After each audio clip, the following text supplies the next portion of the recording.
Hello guys, welcome to Tech and Tech. In this video I'm slightly cold, so I have a slight amount of cold, so my voice quality might not be like the other videos and you might hear me cough during the video. Don't worry, it's just a basic common cold. Now in my last video we talked about the IFV, and we said that in our next few videos we're going to talk entirely about the developments to things that were made during the Cold War after certain these research is done during World War II, and well, basically information gathering from World War II in which part they can improve anything, and then improving. Now, the subject for our last video was the infantry fighting vehicle. We talked about how the Russians decided to invent some kind of an closed top infantry transport vehicle that could resist uh, nuclear and toxic materials, and they could basically transport their troops from enemy fire without being worried about their lives.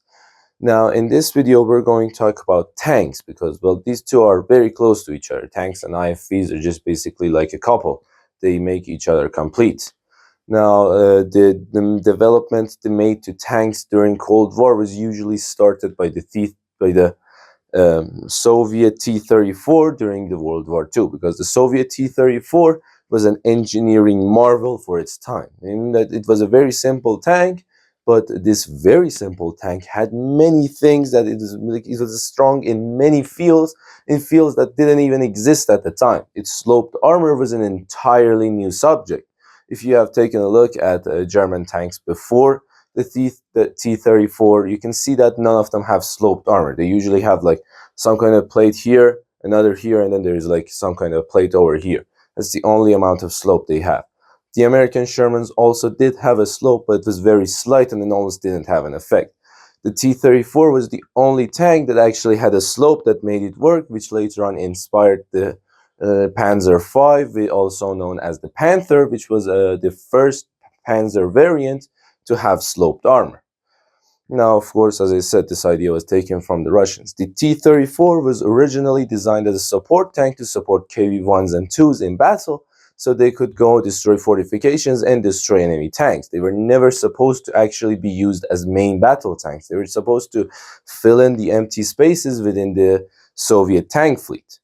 But, well, they proved very great during their battles. In fact, the T-34 had, as I said, many new things coming to the subject of building the tanks. One of them was turret placement. Now, the base for every tank design was that the turret had to be in the middle. If you were to look at all the German tanks, the turret is always in the middle. If you look at all the American tanks, it's always in the middle. If you look at the British tank, it's always in the middle.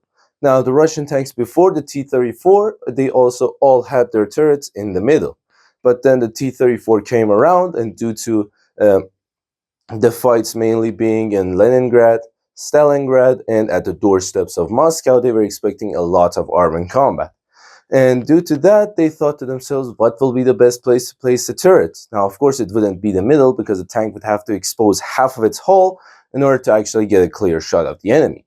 They could put the turret in the front in order to make sure that when they're going to go from behind a building or through a hill, or they're going to expose themselves from some kind of fortifications, they can have less of their hull made vulnerable to enemy fire.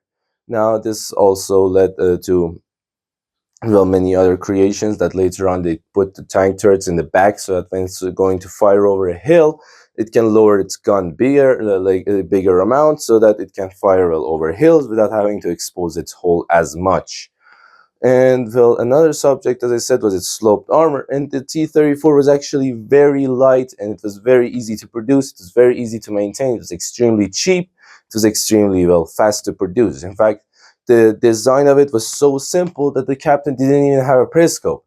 His entire vision of the outside was just some kind of a vision slit at the top of a tank, like this size, and then you would just look at only the front of what's in front of the turret. But well, the periscope wasn't needed because, well, the tank was almost always looking at what it was going to shoot at.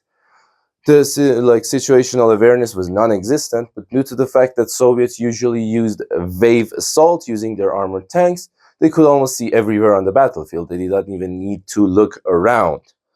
Now, unlike the Germans, which gave a lot of attention to the comfort of their crew, in fact, the Tiger 1 tank was so massive that the crew could just basically start walking in it whenever their legs feel tired. Now, T-34 was the complete opposite.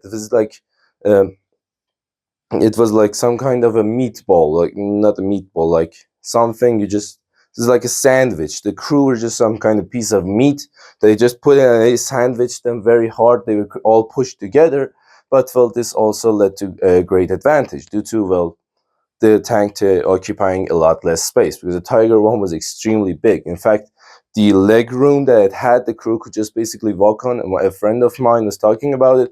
He said they could just basically fit an extra engine in there and fit and just basically solve the problem the Tiger tank had with its speed. And well, they didn't. They just decided that it's going to be legroom for the crew.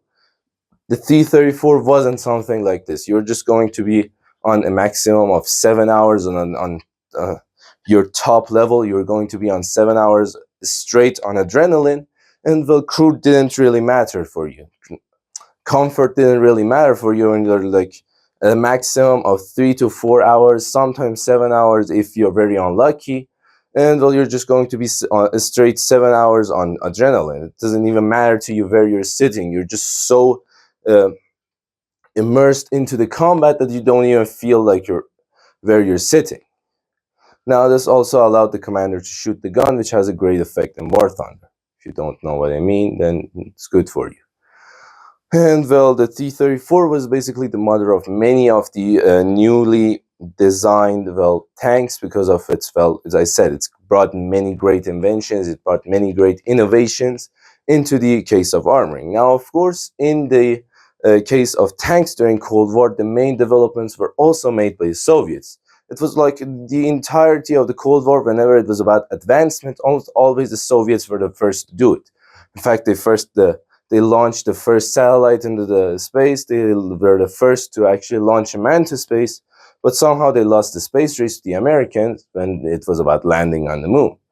Now, their many impressive designs can be seen in one of their tanks called the IS-3.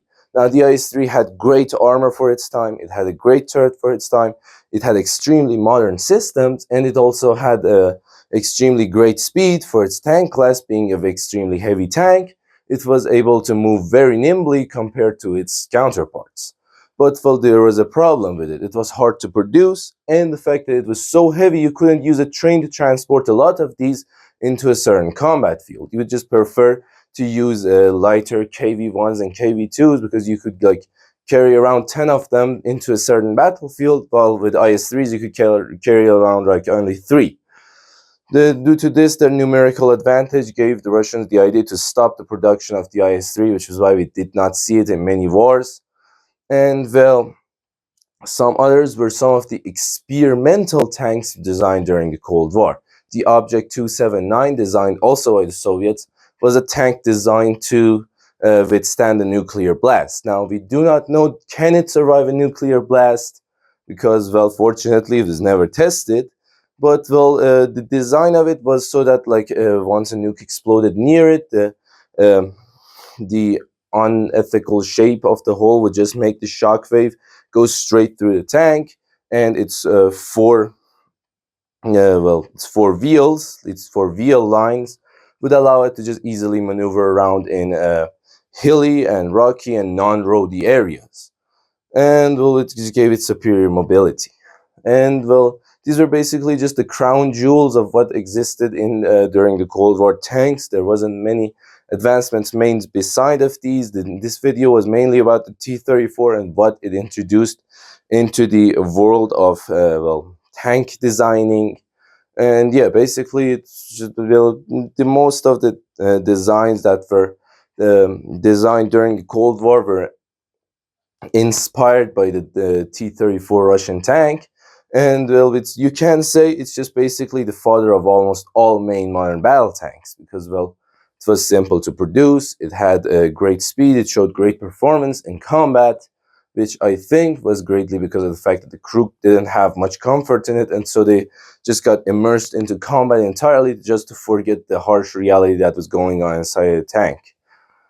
Now, thank you for watching this video. Make sure to like this video, subscribe to the channel, and ring the war bell to be notified of the rest of the wars that will occur on the channel later. Thank you for watching again, and stand by for my next videos.